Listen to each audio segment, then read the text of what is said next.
Ay Məşəd Rəhman, o molla olalı o mollanı nə gəzirsən? Onun pulunu sən verəcəksən ha.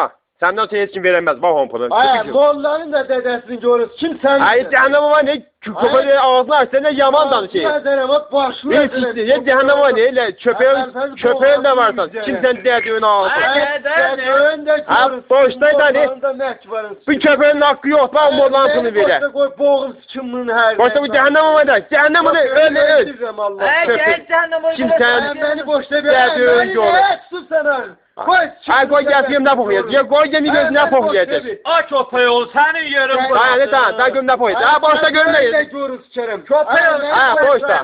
Sən əbəfət boşda gölünə Beni poxuyacaq. boşda qoy sıçım onun dədəsini görür. Yeri ona Ağzın kül başı, öl. Göz danışsın sözə bax. Ne oturursan orada? Danışsın. Cəhənnəm olsun söyle. Öl də nə də? Götürün qoşduğundan Ay, elə ayağa. Kül başı, ay kül.